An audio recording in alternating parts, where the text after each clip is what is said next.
ನಮಸ್ತೆ ಸ್ನೇಹಿತರೆ, ಪೀಪಲ್ ಟಿವಿಗೆ ಸ್ವಾಗತ. ನಾನು ಮುರಳಿ ಮಾಲೂರು. ಸ್ನೇಹಿತರೆ, ಜಸ್ಟ್ ಇಮ್ಯಾಜಿನ್ ಮಾಡಿ, ಒಂದು ರಾಜ್ಯದ ಮುಖ್ಯಮಂತ್ರಿ ಕೈಯಲ್ಲೊಂದು ರೈಫಲ್ಲು, ಎದುರಿಗೆ ಟಾರ್ಗೆಟ್ ಬೋರ್ಡು.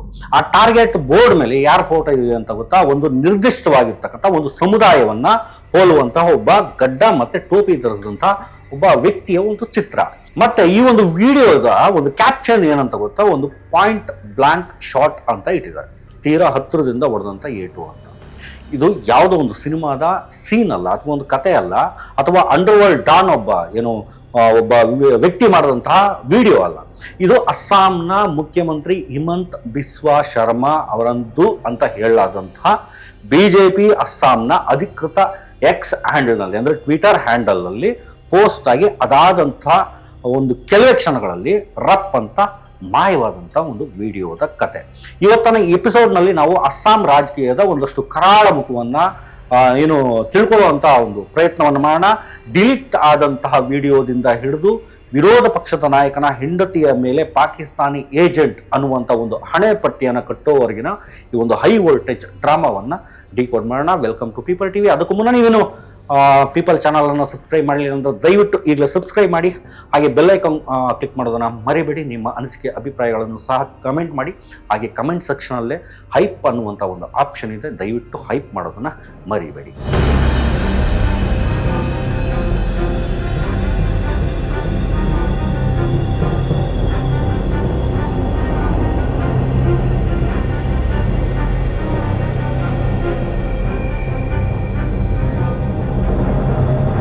ಸ್ನೇಹಿತರೆ, ಇಂಟರ್ನೆಟ್ನಲ್ಲಿ ಒಂದು ರೂಲ್ ಅನ್ನುವಂಥದ್ದಿದೆ. Once it's on the internet, it's there forever ಅಂತ. ನೀವು ಡಿಲೀಟ್ ಬಟನ್ ಒತ್ತಿದ್ರೂ ಕೂಡ ಅದು ಅಲ್ಲೇ ಇರುತ್ತೆ. ಬಟ್ ಈ ಸ್ಕ್ರೀನ್ ಶಾಟ್ಗಳೇನಿರ್ತವೆ ಅವು ಯಾವೂ ಸಹ ಸುಳ್ಳನ್ನು ಹೇಳಲ್ಲ. ಅವು ಎನಿ ಟೈಮ್ ಇದೇ ಇಂಟರ್ನೆಟ್ಟಲ್ಲಿ ಉಳ್ಕೊಳ್ತವೆ. ಅಸ್ಸಾಂನ BJP ಈ ಒಂದು ವಿಡಿಯೋವನ್ನು ಡಿಲೀಟ್ ಮಾಡಿತು. ಯಾಕೆ ಅಂತಂದರೆ ಅಯ್ಯೋ ತಪ್ಪಾಯಿತು ಅಂತ ಹೇಳಲಿಕ್ಕೆ ಅಂತೇನಾದರೂ ನೀವು ಅಂದ್ಕೊಂಡ್ರೆ ಖಂಡಿತ ತಪ್ಪು. ಅದೊಂದು ತಂತ್ರ ಅಂತ ಹೇಳ್ಬೋದು. ಇದೂ ಸಹ ಅವರದೊಂದು ಗೇಮ್ ಪ್ಲಾನ್. ಮೊದಲು ದ್ವೇಷದ ಒಂದು ಮೆಸೇಜ್ಗಳನ್ನು ಹರಿಬಿಡ್ತಾರೆ ಇದೇ ಸೋಷಿಯಲ್ ಮೀಡಿಯಾದಲ್ಲಿ.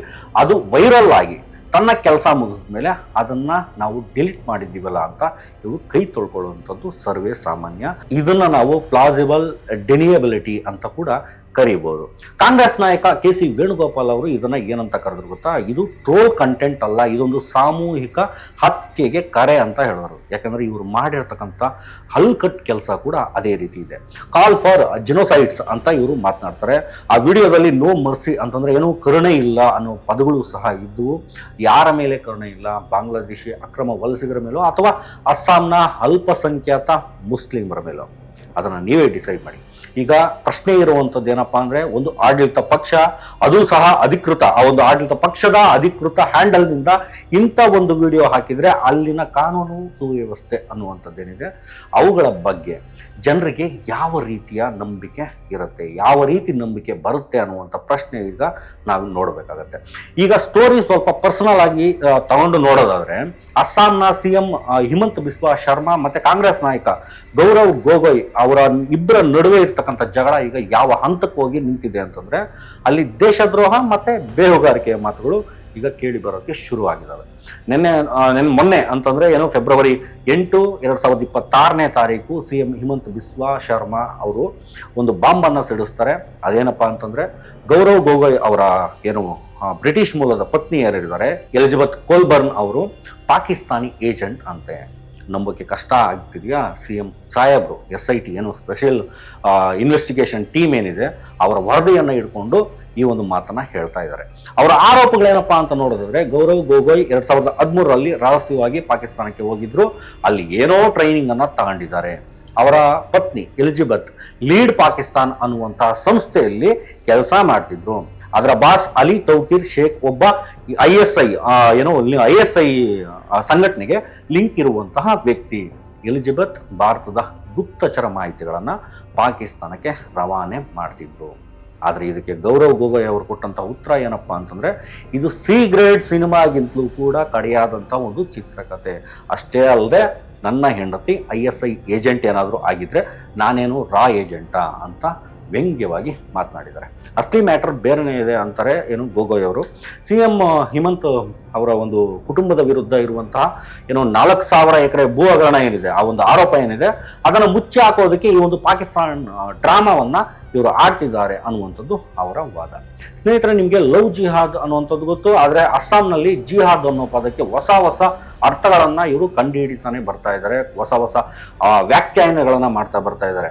ಹಿಮಂತ್ ಬಿಸ್ವಾ ಶರ್ಮಾ ಅವರ ಪ್ರಕಾರ ಅಸ್ಸಾಂನಲ್ಲಿ ಏನೇ ನಡೆದ್ರೂ ಕೂಡ ಅದೊಂದು ರೀತಿ ಜಿಹಾದ್. ಒಂದು ಲೀಸ್ಟ್ ಇದೆ, ಆ ಒಂದು ಲೀಸ್ಟ್ ಅನ್ನು ನೋಡಿ. ಫರ್ಟಿಲೈಸರ್ ಜಿಹಾದ್ ಅನ್ನುವಂಥ ಒಂದು ಜಿಹಾದ್ ಅನ್ನ ಇವರು ತಂದು ಮುಂದೆ ಇಟ್ಟಿದ್ರು. ಮುಸ್ಲಿಂ ರೈತರು ಹೆಚ್ಚು ರಾಸಾಯನಿಕ ಹಾಕಿ ಬೇಳೆ ಮತ್ತೆ ತರಕಾರಿಗಳನ್ನ ಬೆಳೀತಾರೆ. ಹಿಂದೂಗಳ ಆರೋಗ್ಯನ ಕೆಡಿಸೋದು ಇದು ಇವರ ಒಂದು ಹುನ್ನಾರ. ಇದು ಎಂತ ಲಾಜಿಕ್ ಇರುವೆ. ಫ್ಲಡ್ ಜಿಹಾದ್ ಅಂತ, ಇದು ಇನ್ನೂ ಕಾಮಿಡಿ ಜಿಹಾದ್. ಇದು ಪ್ರವಾಹ ಜಿಹಾದ್ ಅಂತೆ. ಸಿಲ್ಚಾರಲ್ಲಿ ಪ್ರವಾಹ ಬಂದ್ರೆ ಅದು ನ್ಯಾಚುರಲ್ ಅಲ್ಲ, ಮುಸ್ಲಿಮರು ಹೋಗಿ ಅಣೆಕಟ್ಟನ್ನು ಹೊಡೆದ್ರು ಅಂತ ಆರೋಪ ಮಾಡ್ತಾರೆ. ಇದಕ್ಕಿಂತಲೂ ಕಾಮಿಡಿ ಆರೋಪಗಳು ಇನ್ನೇನಾದ್ರು ಬೇಕಾ? ಮತ್ತೆ ಲ್ಯಾಂಡ್ ಜಿಹಾದ್, ಸರ್ಕಾರಿ ಭೂಮಿಯನ್ನು ಒತ್ತುವರಿ ಮಾಡಿದ್ರೆ ಅದು ಲ್ಯಾಂಡ್ ಜಿಹಾದ್. ಮುಸ್ಲಿಮರು ಯಾರಾದರೂ ಈ ಒಂದು ಕೆಲಸವನ್ನು ಮಾಡಿದ್ರೆ ಅದು ಲ್ಯಾಂಡ್ ಜಿಹಾದ್. ಇವರೇನಾದರೂ ಮಾಡಿದ್ರೆ ಅದಕ್ಕೆ ಯಾವ ಜಿಹಾದ್ ಕೂಡ ಹೆಸರುಗಳು ಇರೋದಿಲ್ಲ. ಇನ್ನು ಈ ರೀತಿಯ ಪ್ರತಿಯೊಂದಕ್ಕೂ ಜಿಹಾದ್ ಹಣೆಪಟ್ಟಿಯನ್ನು ಕಟ್ಟಿ ಒಂದು ಸಮುದಾಯವನ್ನ ಆರ್ಥಿಕವಾಗಿ ಮತ್ತೆ ಸಾಮಾಜಿಕವಾಗಿ ಬಾಯ್ಕಾಟ್ ಮಾಡುವಂಥದ್ದು ಇಲ್ಲಿನ ಇವರ ತಂತ್ರ. ಟೋಟಲ್ ಈ ಟೀಮ್ ಏನಿದೆ ಅವರ ಒಂದು ತಂತ್ರ. ತರಕಾರಿ ಮಾರೋನು ತರಕಾರಿ ಜಿಹಾದ್ ಮಾಡ್ತಾನೆ, ಮೀನು ಮಾರುವಂಥವನು ಅವನದು ಮೀನ್ ಜಿಹಾದ್, ಟ್ರ್ಯಾಕ್ಟರ್ ಓಡಿಸೋ ವ್ಯಕ್ತಿ ಯಾರಿರ್ತಾನೆ ಅವನದು ಡ್ರೈವರ್ ಜಿಹಾದ್. ಇವರದೇ ಎಲ್ಲ ಕಥೆಗಳು ಇಲ್ಲಿಗೆ ಬಂದು ನಿಂತಿದ್ದಾವೆ. ಎಲ್ಲರೂ ಇಲ್ಲಿ ಶತ್ರುಗಳನ್ನಾಗಿ ನೋಡುವಂಥ ಹಂತಕ್ಕೆ ಇವರು ತಂದು ನೀಡ್ತಾ ಇದ್ದಾರೆ. ಇದು ಕೇವಲ ಪಾಲಿಟಿಕ್ಸ್ ಅಲ್ಲ, ಇದು ಒಂದು ಸಮುದಾಯದ ಅಮಾನವೀಕರಣ, ಅಂದರೆ ಡಿಹ್ಯೂಮನೈಸೇಷನ್ ಅಂತ ನಾವು ಕರೀಬೋದು. ಯಾಕಂದರೆ ಒಂದು ಸಮುದಾಯದ ಬಗ್ಗೆ ಇಷ್ಟರ ನೀಚ ಮಟ್ಟಕ್ಕೆ ಇವರು ನಿಂತಿದ್ದಾರೆ ಅಂತ.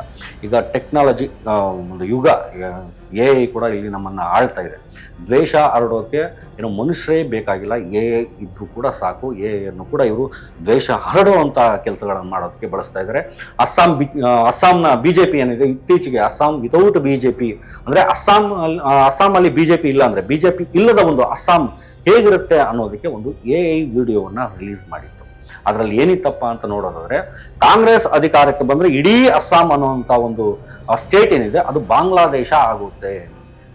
ರಸ್ತೆಯಲ್ಲೂ ಕೂಡ ಮಸೀದಿಗಳು ಮೇಲಕ್ಕೆ ಏರ್ತವೆ, ಎಲ್ಲರೂ ಕೂಡ ಲುಂಗಿಯನ್ನು ಟೋಪಿಯನ್ನು ಹಾಕೊಂಡಿರ್ತಾರೆ ಅನ್ನೋ ಥರದ ಒಂದು ಫೇಕ್ ದೃಶ್ಯಗಳನ್ನು ಸೃಷ್ಟಿ ಮಾಡಿ ಅದನ್ನು ಬಿಟ್ಟಿದ್ರು. ಅಸ್ಸಾಂನಲ್ಲಿ 90% ಮುಸ್ಲಿಮರಾಗ್ತಾರೆ ಅನ್ನುವಂಥ ಹಸಿ ಸುಳ್ಳನ್ನು ಜನರಿಗೆ ನಂಬಿಸಬೇಕು, ಜನರಿಗೆ ತಲುಪಿಸ್ಬೇಕು ಅನ್ನುವಂಥ ಒಂದು ಪ್ರಯತ್ನ ಇಲ್ಲಿ ನಡೆದಿತ್ತು. ಅದು AI ಬಳಸ್ಕೊಂಡು. ಇದಕ್ಕೆ ನಾವು ಮ್ಯಾನುಫ್ಯಾಕ್ಚರರ್ ಡಿಸ್ಟೋಪಿಯಾ ಅಂತ ಕರಿತೀವಿ. ಇದನ್ನು ಕನ್ನಡದಲ್ಲಿ ಸ್ಪಷ್ಟವಾಗಿ ನೋಡೋದಾದರೆ ತಯಾರಿಸಿದಂಥ ಒಂದು ನರಕ ಅಂತ ನಾವು ಕರಿಬೋದು. ಅಂದರೆ ಇಲ್ಲದ ಭಯವನ್ನು ಒಂದು ರೀತಿ ಸೃಷ್ಟಿ ಮಾಡಿ ಜನರನ್ನು ಹೆದರಿಸಿ ವೋಟ್ ಅನ್ನು ಹಾಕಿಸ್ಕೊಳ್ಳುವಂಥ ಕೆಲಸ. ಇದರ ಜೊತೆಗೆ ಸಾವಿರಾರು ಶಾಡೋ ಅಕೌಂಟ್ಗಳು ಕೆಲಸ ಮಾಡ್ತಿದ್ದಾವೆ. ಶಾಡೋ ಅಕೌಂಟ್ಗಳಂದರೆ ಫೇಕ್ ಅಕೌಂಟ್ಗಳು, ಭಾಳಷ್ಟು ಟ್ರೋಲ್ ಅಕೌಂಟ್ಗಳು ಕೂಡ ಇದ್ದಾವೆ. ಇವು ಅಧಿಕೃತವಾಗಿ BJP ಹೆಸರಲ್ಲಿ ಇಲ್ಲ, ಬಟ್ ಕೆಲಸ ಮಾತ್ರ BJP ಅವರಿಗೆ ಮಾಡ್ತಾ ಇದ್ದಾರೆ, BJP ಅವರೇ ಮಾಡ್ತಾ ಇದ್ದಾರೆ ಅಂತಲೇ ಹೇಳ್ಬೋದು. ದಿನ ಬೆಳಗಾದರೆ ಸಾಕು ದ್ವೇಷದ ವಿಷ ಕಾರೋಕೆ ಇವರಿಗೆ ದ್ವೇಷದ ವಿಷವನ್ನು ಕಾರೋದ್ರ ಜೊತೆ ಅದನ್ನು ಉಳಿಸ್ಕೊಂಡು ಹೋಗುವಂಥ ಕೆಲಸವನ್ನು ಕೂಡ ಇವರು ಮಾಡ್ತಾ ಬರ್ತಾ ಇದ್ದಾರೆ. ಇಷ್ಟೆಲ್ಲ ನಡೀತಾ ಇದ್ರು ನಮ್ಮ ಅಂಪೈರ್ ಅಂತಂದರೆ ನಮ್ಮ ಚುನಾವಣಾ ಆಯೋಗ ಏನಿದೆ, ಅವ್ರು ಏನು ಮಾಡ್ತಾ ಇದ್ದಾರೆ? ಜಸ್ಟ್ ಒಂದು ನೋಟಿಸನ್ನು ಕೊಡ್ತಾರೆ ಅಷ್ಟೇ. ಫುಟ್ಬಾಲ್ ಮ್ಯಾಚ್ನಲ್ಲಿ ಬಾಲ್ ಏನಾದರೂ ಮಾಡಿದ್ರೆ ರೆಡ್ ಕಾರ್ಡ್ ಅಥವಾ ಯೆಲ್ಲೋ ಕಾರ್ಡನ್ನು ತೋರಿಸ್ತಾರಲ್ವ, ಆ ರೀತಿ ಮಾಡ್ತಾ ಇದ್ದಾರೆ.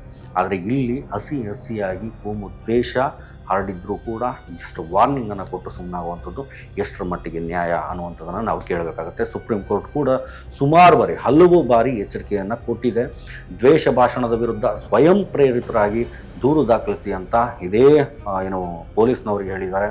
ಆದರೆ ಗ್ರೌಂಡ್ ಲೆವೆಲ್ನಲ್ಲಿ ಆಗ್ತಾ ಇರೋವಂಥ ಕಥೆಗಳೇ ಬೇರೆ ರೀತಿ ಇದೆ. ವಿರೋಧ ಪಕ್ಷದವರು ಸಣ್ಣ ಪುಟ್ಟ ತಪ್ಪು ಮಾಡಿದ್ರು ಕೂಡ FIR ಆಗೋಗುತ್ತೆ, ಜೈಲಿಗೆ ಹೋಗ್ತಾರೆ. ಜೈಲಿಗೆ ಹೋಗಿ ಸುಮಾರು ವರ್ಷಗಳ ಕಾಲ ಜೈಲಲ್ಲಿ ಕುತ್ಕೊಳ್ಳುವಂಥ ಒಂದು ಪರಿಸ್ಥಿತಿಯನ್ನು ಇವತ್ತು ನಿರ್ಮಾಣ ಆಗಿದೆ. ಆದರೆ ಅಧಿಕಾರದಲ್ಲಿರುವಂಥ ಜನ ಗುಂಡು ಹೊಡಿತೀವಿ ಅಂತಂದ್ರೂ ಕೂಡ ಪೊಲಿಟಿಕಲ್ ಸ್ಪೀಚ್ ಅಂತೇಳಿ ಇವರನ್ನು ಸೈಡ್ಲೈನ್ ಮಾಡ್ತಾರೆ. ಇದು ಎಷ್ಟರ ಮಟ್ಟಿಗೆ ನ್ಯಾಯ ಅನ್ನುವಂಥದ್ದನ್ನು ನೀವೇ ಅರ್ಥ ಮಾಡ್ಕೊಳ್ಳಿ. ಕೊನೆಯದಾಗಿ ಒಂದು ಮಾತು, ಅಸ್ಸಾಂ ನಮಗಿಂತೂ ಸಾವಿರಾರು ಕಿಲೋಮೀಟರ್ ದೂರ ಇರ್ಬೋದು, ಆದರೆ ಅಲ್ಲಿ ನಡೀತಿರುವಂಥದ್ದು ನಮ್ಮ ಪ್ರಜಾಪ್ರಭುತ್ವದ ಅಳಿವು ಮತ್ತು ಉಳಿವಿನ ಪ್ರಶ್ನೆ ಅಂತಲೇ ನಾವು ಅದನ್ನು ನೋಡಬೇಕಾಗತ್ತೆ. ಇವತ್ತಲ್ಲಿ ಪಾಯಿಂಟ್ ಬ್ಲಾಂಕ್ ಶಾಟ್ ಇಟ್ಟಿರುವಂಥದ್ದು ಕೇವಲ ಒಂದು ಮುಸ್ಲಿಮರ ಮೇಲೇ ಅಂತ ನಾವೇನಾದರೂ ತಿಳ್ಕೊಂಡ್ರೆ ಅದು ನಮ್ಮ ಮುಟ್ಟಾಳತನ. ಅವರು ಇಡ್ತಾ ಇರ್ತಕ್ಕಂಥದ್ದು ನಮ್ಮ ಸಂವಿಧಾನದ ಮೇಲೆ ಅನ್ನುವಂಥದ್ದಷ್ಟೇ ಸತ್ಯ ಅನ್ನೋದನ್ನು ನಾವಿಲ್ಲಿ ಗಮನಿಸಬೇಕಾಗತ್ತೆ. ನಾವು ಸುಮ್ಮನಿದ್ರೆ ಈ ಡಿಲೀಟ್ ಸಂಸ್ಕೃತಿ ಅನ್ನುವಂಥದ್ದೇನಿದೆ ಮತ್ತು ಫೇಕ್ ನ್ಯೂಸ್ ಫ್ಯಾಕ್ಟ್ರಿ ಅನ್ನುವಂಥದ್ದೇನಿದೆ ಅದು ನಾಳೆ ದಿನ ನಮ್ಮ ಮನೆ ಬಾಗಿಲಿಗೂ ಕೂಡ ಬರುತ್ತೆ. ಪ್ರಶ್ನೆ ಮಾಡೋಣ, ಸತ್ಯವನ್ನು ತಿಳ್ಕೊಳ್ಳುವಂಥ ಪ್ರಯತ್ನವನ್ನು ಮಾಡೋಣ. ಯಾಕಂದರೆ ಪ್ರಜಾಪ್ರಭುತ್ವದಲ್ಲಿ ಪ್ರಜೆಗಳೇ ರಾಜರು, ರಾಜಕಾರಣಿಗಳು ಅಲ್ಲ ಅನ್ನುವಂಥ ಸತ್ಯ ನಿಮ್ಮ ಎಲ್ಲರ ಮನಸ್ಸಲ್ಲೂ ಇರಲಿ ಅಂತ ಹೇಳ್ತಾ, ಥ್ಯಾಂಕ್ಸ್ ಫಾರ್ ವಾಚಿಂಗ್. ವಿಡಿಯೋ ಇಷ್ಟ ಆಗಿರೋ ಲೈಕ್ ಮಾಡಿ, ಶೇರ್ ಮಾಡಿ, ಹಾಗೆ ನಿಮಗೆ ಏನು ಅನ್ನಿಸ್ತು ಅನ್ನುವಂಥದ್ದನ್ನು ದಯವಿಟ್ಟು ಕಮೆಂಟ್ ಮಾಡಿ ತಿಳಿಸಿ. ಮುಂದಿನ ವಿಡಿಯೋದಲ್ಲಿ ಸಿಗೋಣ.